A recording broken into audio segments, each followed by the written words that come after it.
জয় গৌর। এই জগতে আপন কে? যেমন এক জমিদারের ছেলে প্রত্যেক দিন মাঠে ধেনু বৎস চড়াতো প্রত্যেক দিন ধেনু বৎস চড়াতো, আর বেলি অবসান কালে ঘরে ফিরত। প্রত্যেক দিন মাঠে বিচরণ করত। আর প্রত্যেক দিন একজন মহারাজ, বাবাজি মহারাজ পরম বৈষ্ণব, নদীর ওপারে প্রত্যেক দিন নদীর এপারে ধেনু বৎস চড়াতো, আর নদীর ওপার হয়ে বৈষ্ণব ঠাকুর ওপার হয়ে শিষ্য মহলে যেতেন। তাই প্রত্যেক দিন গতাগতি করতেন। একদিন রাখাল ছেলে জিজ্ঞাসা করছে, হে সাধু বাবা, তুমি প্রত্যেক দিন নদী পার হয়ে কোথায় যাও? বললে, বাবা, নদী পার হয়ে ভক্ত মহলে যাই। ভক্ত মহলে যাও? তাহলে আমার কাছে একটা কথা বলো বাবা। বলি, কি কথা? কথাটা হচ্ছে এই যে আমরা তো এই সংসারে এসেছি, তবে এই জগতে আপনকে বলতে পারেন? সাধু বাবা বললেন, বাবা, জগতে একমাত্র ঈশ্বর আপন, আর সবই ফাঁকি, সবই পর। জগতে কেউ আপন না, একমাত্র ঈশ্বর আপন। রাখাল ছেলে বললেন, না না না সাধু বাবা, না না না, আমি এটা বিশ্বাস করি না। তবে তুমি কি বলো বাবা? বলে, জগতে একমাত্র পিতার মাতা আপন। বলে, বাবা তুমি কি বলছো? বলছি, হ্যাঁ, জগতে পিতা মাত্র একমাত্র আপন। তাহলে এই সাধু বাবা বললেন, তুমি তাহলে পরখ করে নাও, এই জগতে আপন কে তুমি পরীক্ষা করে দেখো। তাহলে পরীক্ষা করব কি করে সাধু বাবা? বলে, তোমাকে আমি একটা বড়ি দিচ্ছি। এই বড়িটা মধ্যাহ্নে সেবা করে খাওয়া দাওয়ার পরে এই বড়িটা সেবন করে তুমি শয়ন করবে। বলে, তাতে কি হবে? তাতে কি হবে সাধু বাবা?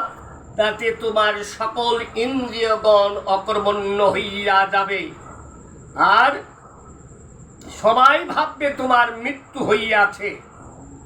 হ্যাঁ, তাই মধ্যাহ্নে খাওয়া দাওয়ার পরে শয়ন করেছে, আর আর বড়িটা সেবন করে শয়ন করেছে, তার সকল ইন্দ্রিয়গণ অকর্মণ্য হইয়া গেছে। বেলা বৈকাল 5টা বাজে। তার বাবা বলছে, বৌমা, ও বৌমা। বলি, কি বাবা? দেখো তো আমার নরেন এখনো উঠলো না কেন? দেখো তো কি করছে, এখনো ঘুমাই কেন? বৌমা গিয়ে দেখে, ওগো শুনছো, ওগো শুনছো, ওঠো ওঠো। যেদিকে ঠেলা দেয় সেদিকেই ঢলে পড়ে। ওমা, এ কি হলো? ওমা, এ কি হলো? ওকে তুমি আমায় ছেড়ে চলে গেলে, আমি কাকে নিয়ে থাকবো? আমি জগতে আমার কে আছে গো? বৌমা কান্নাকাটি আরম্ভ করেছে। চিত্ত অবসরে তার পিতা বলছে, কি হয়েছে দেখো? বৌমা কাঁদছে কেন? বৌমা বলছে, বাবা, তোমার ছেলে আর নাই বাবা গো, আমি কি নিয়ে থাকবো? আমায় ছেড়ে চলে গেছে। মা এসছে, বাবা এসছে, ভাই বন্ধু আত্মীয় স্বজন সবাই দাঁড়িয়ে আছে, সবাই কাঁদছে। মা জানুর উপরে মাথা দিয়ে কাঁদছে। আমি কি করবো? আমার ছেলেটা চলে গেল, ছোট ছেলে, আমি কি নিয়ে থাকবো, কি নিয়ে থাকবো, কি করবো? ইত্য অবসরে সাধু বাবা দ্বারে উপস্থিত। পাড়া প্রতিবাসীকে জিজ্ঞাসা করলেন, মা, এখানে কি হয়েছে? বলে, এখানে একটি ছেলে হঠাৎ তার মৃত্যু হয়েছে। সাধু বাবা বললেন, মা, আমাকে একটু যেতে দেবে? আমি একটু তাকে দেখবো। সবাই ছেড়ে দিলেন, দ্বার ছেড়ে দিলেন। সাধু বাবা গেলেন। বলছে, মা, তুমি কে হও? তুমি অমন করে কাঁদছো? বৌমা চরণ ধরে কাঁদছে।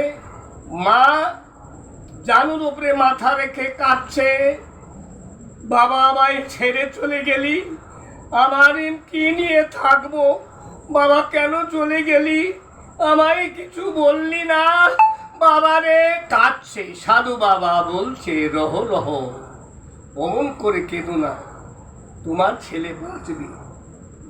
যেমনই বাঁচবে বলেছে অমনি যেন আকাশ ভেঙে পড়লো, আকাশ ভেঙে পড়লো। বল, সাধু বাবা আমার ছেলে বাঁচবে, আমার ছেলে বাঁচবে। বলছে, হ্যাঁ তোমার ছেলে বাঁচবে। তবে কি করে বাঁচবে সাধু বাবা? বলছে, শোনো, তুমি হাত পাতো, হাত পাতো, তুমি মা? বলে হ্যাঁ। বলে হাত পাতো, আবার বৌমাকে দাও, বৌমাকে ওষুধ দাও যদি বাঁচে। বৌমাকে বল, তুমি হাত পাতো। হাত পেতেছে, বড়ি দিয়েছে। বললে, মা এই বড়িটা তুমি খাও, তুমি খেলে, এই বড়ি তুমি খেলে তোমার মৃত্যু হবে, তোমার পরিবর্তে তোমার স্বামী প্রাণ ফিরে পাবে। বলে বড়িটা হাতে নিয়ে ভাবছে, হায় হায় হায় হায়, আমি মরে যাব, আমার দুটো ছেলে আছে, বাবা আছে, মা আছে, ভাই আছে, বন্ধু আছে, আত্মীয় স্বজন আছে, সব ছেড়ে চলে যাব, যে গেছে যাকে, সাধু বাবা আমি মরবো না। বা পরীক্ষার কানে যে যার সকল ইন্দ্রিয়গণ অকর্পণ্য হইয়াছে, সাধু বাবা বলেছিল, বাবা তুমি শুধু কানে শুনতে পাবে, কে কি বলছে তুমি শুনতে পাবে, আর সকল ইন্দ্রিয়গণ অকর্পণ্য হইয়া যাবে, পরীক্ষা হয়ে যাবে। বৌমা তার স্ত্রী মরতে চাইলেন না, তার মা কাঁদছে। বলে, তুমি কেউ মা? সাধু বাবা বলছে। বলি, আমি মা, আমি মা, আমি মা। বলে, রহ রহ, তুমি কেঁদো না মা, হাত পাতো। হাত পেতেছে। বলছে, এই বড়িটা তুমি নাও মা। বলে, কি হবে সাধু বাবা? বলে, এই বড়িটা তুমি খাও, খেলে কি হবে? খেলে তোমার মৃত্যু হবে, তোমার পরিবর্তে তোমার ছেলে প্রাণ ফিরে পাবে। ছেলে কানে শুনতে পাচ্ছে সব কিছু। বড়িটা হাতে নিয়ে মা মনে মনে ভাবছে, আমার তিনটে ছেলে, আমার স্বামী আছে, এত বড় সংসার, এত জমি জায়গা, বাড়ি ঘর, 3 তলা বাড়ি, আমি মরে যাব, আমার আর দুটো ছেলে আছে, আমার এই ছেলেটা মারা গেছে, আমি মরে গেলে এদেরকে কে দেখবে? আমি আমার বাড়ি ঘর, ছেলে মেয়ে, পুত্র কন্যা, আমি এই ফেলে দিয়ে আমি মরতে পারবো না সাধু বাবা, আমি মরতে পারবো না সাধু বাবা। যে একটা ছেলে কেটে যাক, আর তো আমার দুটো ছেলে থাকবে, আমি মরবো না সাধু বাবা। ওর ছেলে সব শুনতে পাচ্ছে। ইত্য অবসরে সাধু বাবা একটা শিকড়, ধ্যান জাতীয় শিকড়, পান্না শিকড় ধরেছে, তার সকল ইন্দ্রিয়গণ সকর্মণ্য হইয়া গেল। ছেড়ে উঠে বসলো, চারিদিকে চাইছে, দেখে বহু লোকের আগমন হয়েছে, বহু লোক দাঁড়িয়ে আছে মরে গেছে বলে। বলছে, সাধু বাবা বলছে, তবে বাবা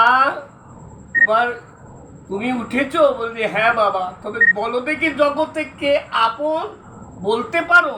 বলছে, হ্যাঁ সাধু বাবা, দেখলাম জগতে আপন কেহ নাই, একমাত্র ঈশ্বর আপন। বাবা আমি বুঝতে পারলাম, এরা আমার কেহই নাই, শুধু আমার বিনিময়ে স্বার্থের জন্য এরা ভালোবাসে, আমার এরা কেহ নাই, আমি এই সংসারে থাকবো না। সাধু বাবা তোমার চরণে আমি আত্মসমর্পণ করলাম, আমি আজ থেকে তোমার সঙ্গে চললাম। সাধু সঙ্গ, সাধু সঙ্গ, সর্বশাস্ত্রে কয়, লবে মাত্র সাধু সঙ্গ সর্বসিদ্ধি হয়। জয় নিতাই, জয় গৌ। রাধে রাধে।